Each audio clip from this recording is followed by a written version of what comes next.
গতকাল মেয়ে পূজা করেছিল, তো আজকে ও বলছিল যে মা আজকে আমি পূজা করব, কারণ আজকে শনিবার, আজকে ওর স্কুল বন্ধ ছিল। তো আমি বললাম না, আজকে আমি পূজাটা করি, তুমি আজকে বুনুকে নিয়ে থেকো।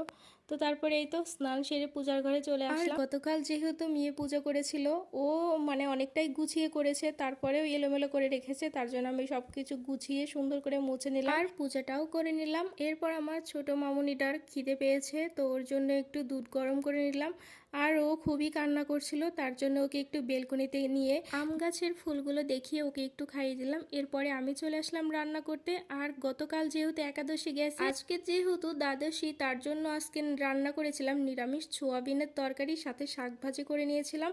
আচ্ছা, একটা কথা তোমাদের সাথে শেয়ার করি, সেটা হচ্ছে দ্বাদশীতে নাকি শাক ভাজি খেতে হয়। এই কথাটা কি কতটা সত্য আমি জানি না, তবে শুনেছি, এর জন্য আমিও রান্না করে নিয়েছিলাম। তো এরপরে মেয়ে খেয়ে পড়তে চলে গেল, আর আমি পুচকুটাকে নিয়ে একটু শুয়ে পড়েছিলাম। আর এদিকে উঠে দেখি প্রায় বিকাল হয়ে গেছে। এর মধ্যে তাড়াহুড়ো করে উঠে আমি বিছানা ঘরটার সমস্ত কিছু গুছিয়ে ফেললাম। এর মধ্যে মেয়েও পড়ে চলে আসলো। তো তারপরে পুচকুটাকে কোলে নিয়েই আমি সমস্ত কাজগুলো কমপ্লিট করে ফেললাম।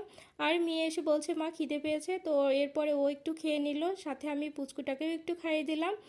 তো মেয়েকে একটু চুল বেঁধে দিচ্ছিলাম জন্য পুচকুটার কি হিংসে হচ্ছে, ও ওকে চিরুনি দিয়ে পিটাচ্ছে, আমাকে পিটাচ্ছে। তো তারপরে এই তো ওকে নিয়ে একটু ওষুধ খাওয়াবো, তার জন্য কত বাহানা, ওকে ফোন দিয়ে তারপরে ওষুধটা খাইয়ে দিলাম।